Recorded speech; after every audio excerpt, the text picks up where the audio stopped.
Rediscover God's Word, verse by verse, chapter by chapter. This is Real Bible Study with teacher Tom Bradford. Welcome to Torah class. This fourth chapter of Zechariah is aimed at encouraging Zerubbabel, the civic leader of the returned Jews from Babylon, in his role as the Persian-appointed governor of Yehud. Now, the chapter before this one did essentially the same as concerned Joshua, the religious leader of the returned Jews, in his role as the Persian-appointed high priest of the revived Hebrew faith community and as the head of the Levitical priesthood. And then what we need to gather from these two chapters is that while it was the Persian king that appointed these two Judean leaders, these two men apparently had inward doubts about whether God approved of them as legitimate. And just as clearly, the Judean people, and here I'm using the terms Jewish and Judeans, is more or less synonymous, had doubts about it as well. And indeed, that divine validation and encouragement is the focus of chapter 3 for Joshua and chapter 4 for Zerubbabel.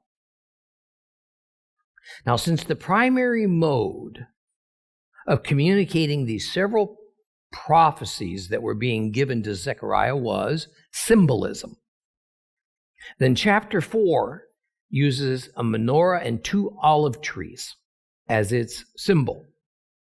And as we discussed last week, because this is a vision, there is no intent for the symbolic elements to accurately represent something real that has or currently is in existence. That is, the description of the menorah is nothing like what we've seen before. There is no evidence that a menorah configured in this particular way was ever built and used in the temple. Nonetheless, it is immediately understood that is intended to call to mind the temple menorah. There's nothing to indicate that the olive trees in the vision were anything other than ordinary looking, as one would expect. Even so, in chapter 4, verse 4, Zechariah says he can't discern the meaning of this symbol. And to which the interpreting angel of the vision more or less says, why not? Implying this ought to be a no-brainer for Zechariah. But since Zechariah didn't get it, then neither should we feel as though it ought to be self-evident for us. Great Bible scholars over the centuries have had a field day trying to figure it out. So there are various interpretations of it. Now, we ended last time with the 10th verse of chapter 4. So let's reread a portion of Zechariah to lay the groundwork for today's lesson. Open your Bibles to Zechariah chapter 4. Zechariah chapter 4. And we're just going to read from verse 8 to the end of chapter 4. Zechariah chapter 4, starting at verse 8.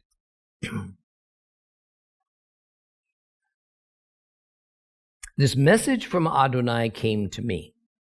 The hands of Zerubbabel have laid the foundation of this house, and his hands will also finish it. Then you will know that Adonai Sevaot sent me to you. For even someone who doesn't think much of a day when such minor events take place will rejoice at seeing the plumb line in the hand of Zerubbabel. So these 7 are the eyes of Adonai that range about over all the earth. And I replied by asking him, well, what are those 2 olive trees on the right and the left side of the menorah? And then I asked the question again, what are those 2 olive branches discharging gold-colored oil through the 2 gold spouts. And he replied, "Don't you know what they are?" And I answered, "No, my lord." And he said, "These are the 2 who have been anointed with oil. They are standing with the Lord of all the land." Now, as we go forward,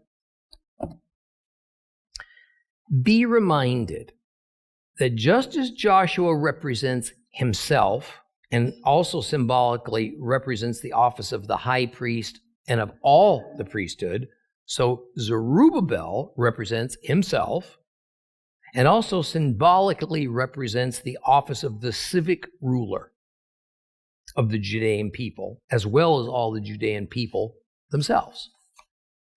So the message of verse 8 is, God is giving this part of the vision oracle directly to Zechariah.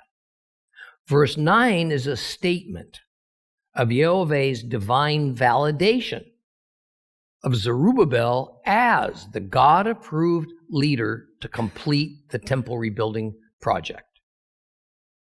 And that because of the way the ancients thought of temples, being associated not only to a god, but also to a king, then even though Zerubbabel was not a king, the Judeans ought to consider his function and position before God as king-like.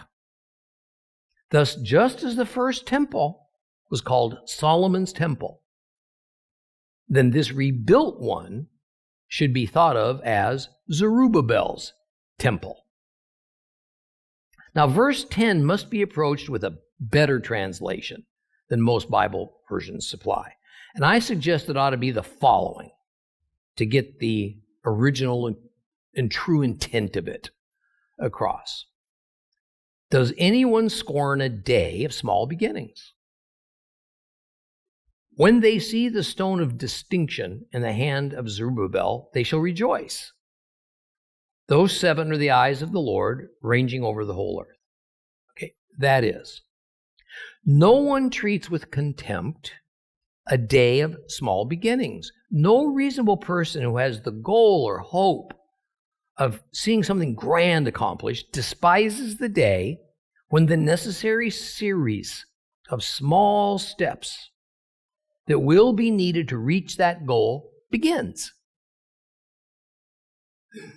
Sometimes the beginning is little more than an inauguration ceremony. In this case, it is that when building temples, kings customarily lay the first brick, so to speak. So Zerubbabel is depicted as holding a plumb bob in his hand as the ceremonial beginning of the building process. The stone of distinction more literally reads, the 10 stone. Now, what this is talking about is this weighted object attached to the end of a string that allows a builder to align stones straight up and down, not leaning one way or the other. And this weighted object is made of tin. Calling it a stone is just a euphemistic way of saying it's heavy, like a stone, because no doubt in centuries prior to using metal, the weighted object used was a stone. Now, moving to verse 11, we find that Zechariah is still perplexed over the issue of the symbolic meaning of these 2 olive trees in his vision. It reads, I replied by asking him, what are those 2 olive trees on the right and left sides of the menorah? Now recall that there is a bowl sitting above the menorah in which oil from the olives is placed. That bowl acts as a reservoir for the olive oil that is then distributed to each of the 7 oil lamps via 7 connecting tubes. So when trying to comprehend this symbol, we need to give as much or probably more weight to the olive itself than to the tree that produces it, because it's all about the oil that is squeezed from the olives. Now, I think my interpretation of this is validated by what comes next. Because in verse 12 we read that I ask the question again, what are those two olive branches discharging gold-colored oil through the two gold spouts? It's all about the oil. Now, as far as the interpreting angel is concerned, Zechariah has asked the same question twice. Thus, the angel responds with the same answer a second time. Don't you know what it means? To which Zechariah replies, no. Well, let's review that the golden lampstand, the menorah, represents the presence of God among his people. So what do the two branches with olives that produce the oil then symbolize? Well, here's what the angel says in verse 14. He said, those are the two who have been anointed with oil. They are standing with the Lord of all the land. Now, first, I question this complete Jewish Bible translation. Practically all other translations, including those of Jewish sources, say that these two are standing with the Lord of all the earth, not standing with the Lord of all the land. The difference is substantial. The word translated as earth or land is eretz, and indeed it can be used either way. However, when we look at the context, we see that the word used to declare who exactly it is that is sovereign over all the eretz, the word is in Hebrew Adon. While Lord is not the wrong translation of Adon, it ought not be capitalized because it is not meant to be used as a proper noun. That is, it's not a name, or it's not an official title. Rather, it is meant to be descriptive. So I think it would be better to say, standing with the master of all the earth. Little L, Lord, means the same thing as master, but Lord is not in common usage in modern times to refer to someone who's in charge, someone having power or authority, so master's better. Therefore, what is being stated is that the scope of the master's sovereignty is not just the immediate land of Yehud, but rather the entire known world. Second, looking at the first part of this verse, a translation revision is also necessary. Much better and more literal in verse 14 is this. And he saith, these are the two sons of the oil who are standing by the Lord, the master of the whole earth. Sons of oil is in Hebrew, B'nai Ichar. And before we can understand this, we need to know that grammatically, Ichar is not a general term for oil produced from olives, but rather it is speaking specifically of fresh oil or new oil. And when we back away and we look at the entire context of the books of Haggai and Zechariah as they operate together, then we see that one of the major matters being dealt with is that the returned Judeans' expectations of their fields producing abundantly has been dealt a disappointing blow. The crops of every kind have been producing but a fraction of what they should have been. The reason? Lack of consistent rain. The reason for the inconsistent rain? The leaders and the people have been disobedient by putting their own wants and needs above God's command, thus dragging their feet on rebuilding the temple. So, new or fresh oil is directly associated with a bountiful harvest. In our context, it is symbolic that divine favor has returned to the land and the Judean people, because the temple rebuilding project has begun again in determined urgency. thus pleasing Yahweh. Bottom line, sons of oil is not to be taken literally, rather it is yet another expression. It more indicates something fruitful, abundant. Actually, in this passage, it carries a dual meaning, as so many Hebrew expressions do.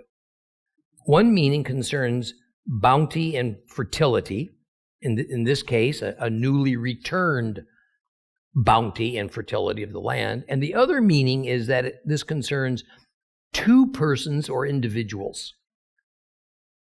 That is, two individuals are to be associated with the joy of God's returned presence, which has led to this increased crop yield throughout Yehud, which is the reward for rebuilding God's house, the temple. Can we identify these two individuals? Certainly. It's the two that have been the subject of chapters 3 and 4, Joshua and Zerubbabel. They are the two olive trees. Now, I want to remind you of something that I will repeat again a few times as we continue in Zechariah. Every vision, every oracle, every prophecy of Zechariah must be taken in the context of the contemporary world of those returning Jews from Babylon, when Zechariah was given and then wrote down all of this prophetic information.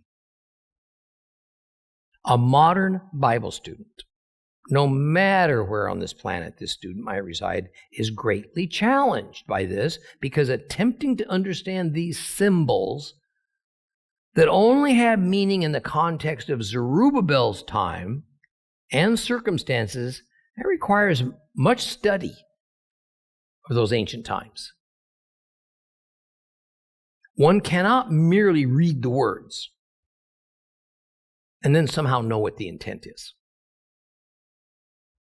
Unfortunately, especially in the Gentile Christian world, in lieu of doing the needed research, the tendency is to correlate these biblical words and symbols to modern examples of our day. The results are interpretations that can be far off the mark. Here is yet another example of this phenomenon from one of the greatest Bible academic teams of the past 3 centuries. Keel and DeLeach say this about this passage. The two children of oil cannot be the Jews and Gentiles, or Israel and the Gentile world in their fruitful branches, because the candlestick is a symbol of the church. See, applied through the filter of centuries of Constantinian Christian doctrines, and through attempting to correlate ancient symbols to more modern things, rather than understanding them with their own ancient time and culture, then meaning truly becomes distorted, if not lost altogether. And as a result, a fissure is opened from the underlying foundation of anti-Semitism of the Constantinian Church. And what comes bubbling up are the streams and streams of erroneous conclusions and statements as the one I just read to you. Well, let's move on to Zechariah chapter 5. Open your Bibles to Zechariah chapter 5.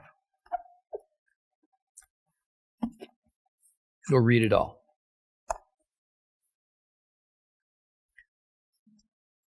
Again, I raised my eyes, and I saw in front of me a flying scroll. And he said to me, "What do you see?" And I replied, "I see a flying scroll 30 feet long and 15 feet wide." And then he said to me, "This is the curse that goes out over the face of all the land. For according to what is written on one side, everyone who steals will be swept away, and according to what is written on the other side, everyone who swears will be swept away. I will release it, says Adonai Zebaoth, and it will enter the house of the thief and the house of anyone who swears falsely by my name. It will stay there inside the house and consume it completely, even its timbers and stones." Then the angel speaking with me went forward and said to me, Now raise your eyes and see what this thing is passing by. And I asked, what is it? And he said, this is the ephah measure, a 1 bushel dry measure passing by. And then he added, this is their eye in all the land. And next I saw a lead disc lifted up to reveal a woman sitting in the ephah. And he said, this is evil. And he threw her down into the ephah and pressed the lead weight over its opening. While I raised my eyes, I saw 2 women coming with the wind in their wings, for they had wings like those of a stork. And they lifted the ephah up between the earth and the sky. And I asked the angel speaking with me, where are they taking the ephah? And he answered me, to build it a shrine in the land of Shinar. And when it's ready, the ephah will be set down there on its base. Now, the opening verse that speaks of Zechariah lifting or raising his eyes meant to do something again. It means to return to looking at a God-sent vision oracle. This time the symbol is a flying scroll. Now, the Hebrew that is translated as scroll is megillah. Now, technically speaking, a megillah is a rolled up, not a rolled out scroll. So a few Bible versions will call it a roll instead of a scroll. Now, once again, the difficult and unique symbolism we find in Zechariah confronts us. There is no other place in the Bible, nor is there any known non-Hebrew document that speaks of a flying scroll. However, because it is used symbolically and doesn't attempt to picture a real object in the real world, then the trick is to sort through exactly what that symbol represents. Now, the size of the scroll plays a large part of understanding what it means. The complete Jewish Bible doesn't help us, as it uses a measurement that's not literal. It gives it to us in feet. The literal reading about the dimensions of the scroll is that it is 20 cubits by 10 cubits. So, is this a flying billboard? The scroll's unfurled? Or is this a flying roll? The scroll is rolled up, like for storage. There are thoughts in both directions, but despite the conjectures, it seems to me that a vision of a rolled up scroll that speaks of its rectangular dimensions of 20 by 10 cubits makes little sense. This scroll has been rolled out so that its length and width can be seen by Zechariah. Now, equally important to the dimensions of it is that it's flying in the air. Now, the whole point of this is movement. The movement of the scroll works similarly in meaning to the horses of different colors that roam the earth. The idea is universality, comprehensiveness. It indicates that the scroll's contents are not just locally effective. Rather, it applies to a large portion of the world and people, if not all. What's the scroll about? Well, any scroll contains writing. It's where covenants are recorded. Scrolls are important records that are usually placed in libraries. Back to the dimensions. Now, are these fanciful or meaningful? Or do they actually connect to something? Some commentators think that it is the 2-to-1 ratio that we ought to pay attention to, or that the huge dimensions are just to create an effect of awe in the prophet, and then finally to the reader. I don't think so. When dimensions are stated in such a straightforward manner, then we are to take them more literally in order to see what they might correspond to. And since verse 3 tells us this scroll is the curse that goes out and applies to lawbreakers, then we immediately get it This must be representative of the law of Moses, which is more than merely another law code. It's also a covenant between God and Israel. Zechariah 5:3. Then he said to me, this is the curse that goes out over the face of all the land, for according to what is written on one side, everyone who steals will be swept away, and according to what's written on the other side, everyone who swears will be swept away. See, just as the overriding context of Zechariah and Haggai is the temple, then clearly what comes out of the temple is part of it. And at this time in history, the temple and its significance was less important to the largest part of Judean society than it had been before their exile. And we see this reflected by the mere 5% of the Jewish exiles who decided to come back when given the opportunity. They, of course, had read and heard stories of the temple, but had never actually seen it or experienced it because they were either very small children when exiled to Babylon, or, for the vast bulk, they'd been born in Babylon. This also means that the law of Moses and its contents was lesser known, thus having lesser relevance to the younger generation of the exiles. And because the temple no longer existed, then the priesthood essentially no longer existed in any meaningful way. According to the Torah, the priests were only granted the temple and its grounds to do their service upon. They also had been granted a string of cities of refuge to operate, but this seems to have faded away over the centuries. Once in Babylon, then, priests served no functional purpose. Thus, the law of Moses, all that it prescribed, took a back seat in the minds of the people. In its place arose some ad hoc houses of meeting and prayer, led mostly by concerned laymen. Historically, it had never been the job of anyone other than the priests to teach the law of Moses to the people and then to enforce it. Thus, what came from these home fellowship meetings up in Babylon was a mixed bag of those laymen's understanding of the law, along with some traditions and customs they created relative to their current circumstances. Although no doubt these traditions and customs were said to express the intent of the law of Moses, it was this innovation of laymen leading and teaching the law instead of the priests that evolved into the synagogue system.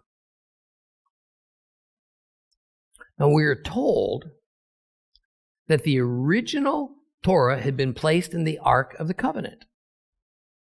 But the Ark had gone missing when Babylon invaded Judah. And so it would, until this day, never again be found. I doubt it still exists, although some claim to have seen it, probably having been melted down for its precious gold. No doubt there were copies of the Torah by now that were in the possession of the priests that had gone off to Babylon. However, in viewing this reality from an overall effect on the people, the law's relevance and its commands for the exiles in Babylon were in most cases just kind of fading from their minds and their memories. They now lived in a society that was governed by a different set of rules and laws, operated in a different notion of morality. Therefore, when the exiles came home, in order to get their historic brand of faith operating again, the temple, as the center of their faith, had to be reinstated. If the temple was reinstated, then the priesthood had to be reinstated for the temple to operate.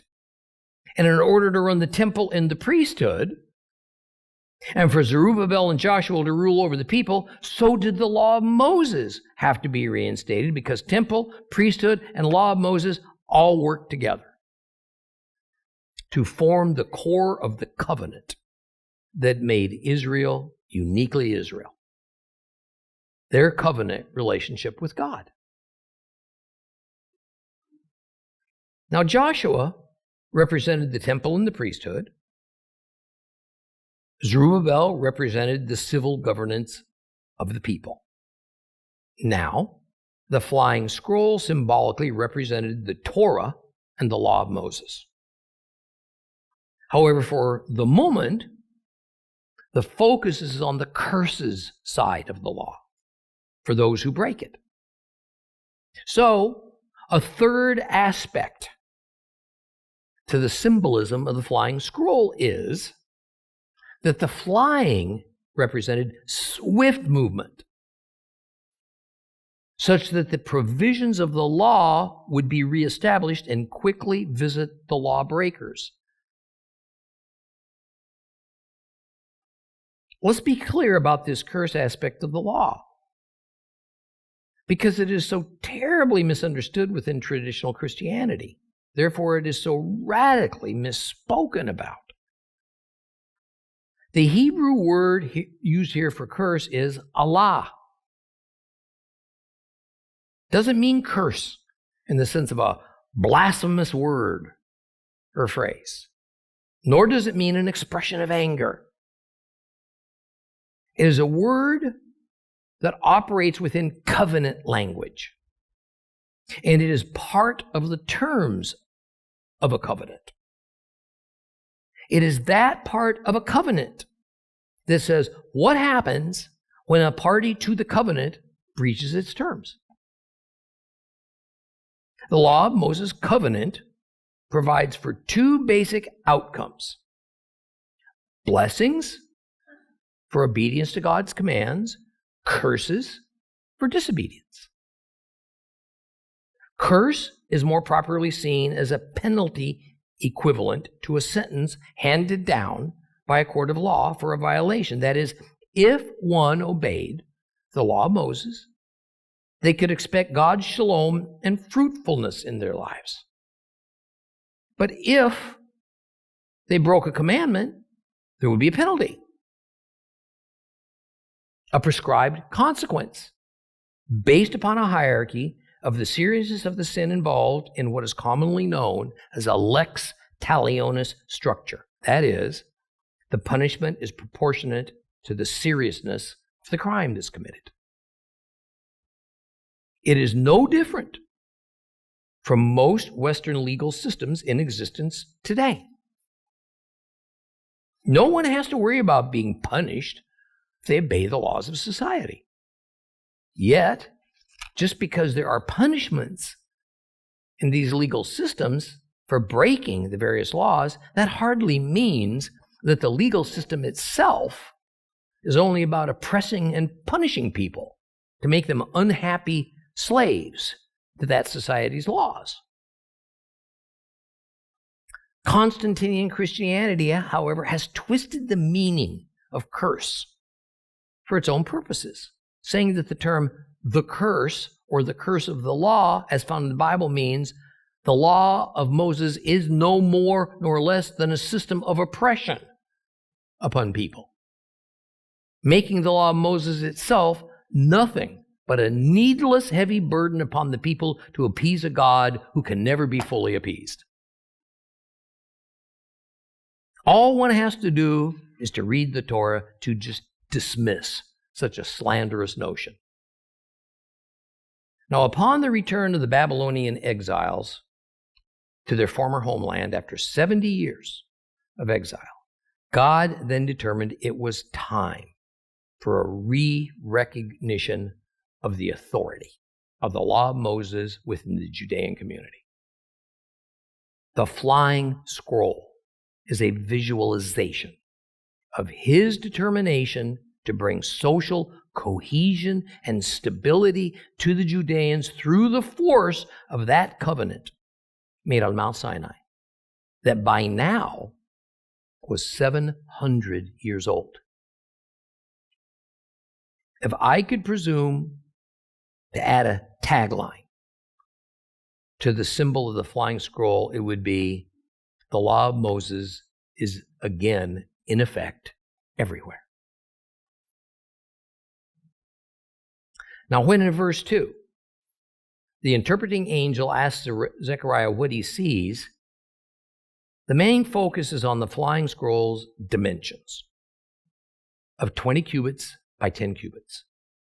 Well, now that I've filled in some background for you, it ought to come as no surprise that the porch of Solomon's temple that lay at the entrance to the holy place was 20 cubits by 10 cubits. Some of those Bible commentators who do see a connection between the dimensions of the flying scroll and the temple claim that these dimensions must represent the holy place, that front chamber of the temple sanctuary. This cannot be correct, because that is not the dimensions of the original wilderness tabernacle's front chamber, nor that of Solomon's temple. But it is the dimensions of Solomon's porch, where those two giant columns, one called Boaz, the other called Yachin, were on display. And we know this is the case because it's recorded, 1 Kings 6:3. And the porch before the temple of the house, 20 cubits was the length thereof, according to the breadth of the house, 10 cubits was the breadth thereof before the house. Now, this association of the ulam, that's the Hebrew word for this porch, and the flying scroll then represent the reinstatement of the very place where the law had been used for centuries to judge cases. Just as in the smaller walled Israelite cities, when cases would be brought to the elders who sat at the city gates to judge, so especially difficult cases that were brought to the priests in Jerusalem to judge were brought to the ulam, to that porch. Now, the first crime against the law of Moses that is listed in Zechariah 5:3 is stealing. And it is just what we think of it. Taking something that doesn't belong to us. It's a crime of human against human. The second crime is swearing. This does not mean blasphemy. It's a legal term. It means perjury. And while we can in one way see this as an intent to harm a human, God more sees it as a crime against him. Because swearing always involves invoking the name of your God. In this case, invoking Yehovah's name as the guarantor of your statement. So it is not that these two crimes are the narrow limit of what the curse is to affect. Rather, they are just representative of all the crimes of human against human and human against God. Now, the comment that these criminals will be swept away is meant to conjure up the enduring mental picture of the great flood. God puts these people in the same category as everyone but Noah and his immediate family. And those people were all destroyed by an act of divine wrath. In verse 4, this is further explained. I will release it, says Adonai Zebaoth, and it will enter the house of the thief and the house of anyone who swears falsely by my name. It will stay there inside the house and consume it completely, even as timbers and stones. The complete Jewish Bible says, I will release it. The Hebrew more literally says, I will bring it forth.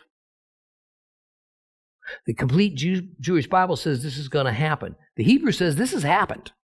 It's already happened.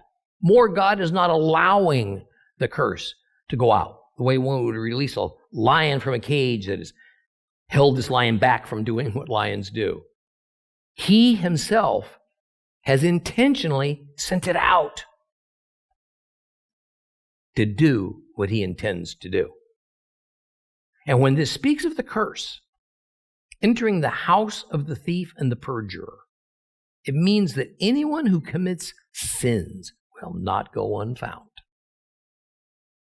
Even if one feels safe and hidden inside his own home, the consequence for their covenant violation will seek them out, and it is assured they will bear the grievous results. And when we move on to the 5th verse of chapter 5, another vision is given. This time the vision symbol is of a woman inside of an ephah. Now, like the previous vision of the flying scroll, the interpreting angel is involved in gaining Zechariah's attention for him to see it. And while this apparently comes quickly after the previous action, there's no way for sure to know how much time passed. The statement of raise your eyes and see what this thing is could easily mean here is another vision. And no time at all has passed since the flying scroll vision, but we can't know for certain. However, what the flying scroll explains about what happens to sinners, the next verse, beginning with verse 5, offers another perspective on the matter.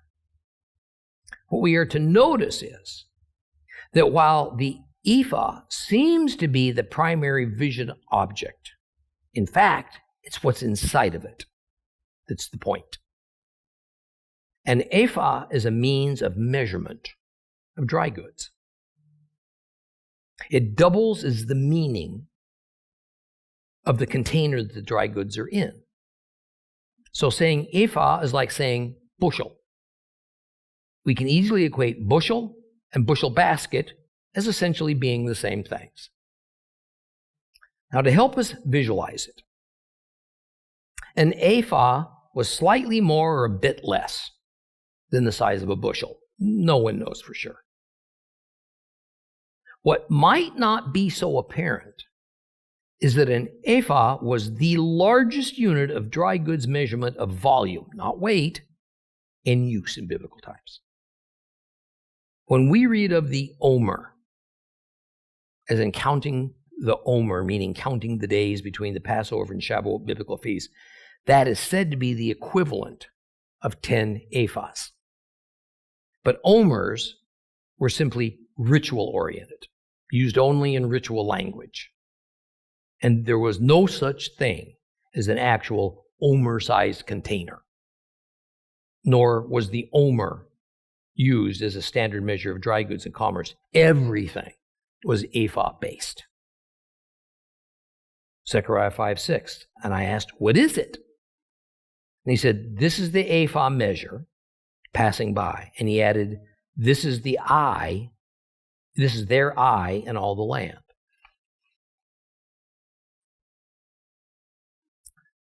The complete Jewish Bible, therefore, incorrectly interprets the sense of the meaning of ephah, as do many Bible versions. It explains that the point of it is its size. Rather, we need to analyze this symbol in the sense of ephah, more meaning a basket or a container, not as a unit of measurement. The next verse explains why that is. Now, before we go there, what is this strange wording? To end this verse, it says, this is their eye in all the land.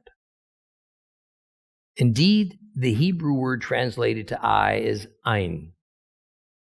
But can this be correct? If we keep this as literal as possible, then there is no logical connection between a basket and a human eye.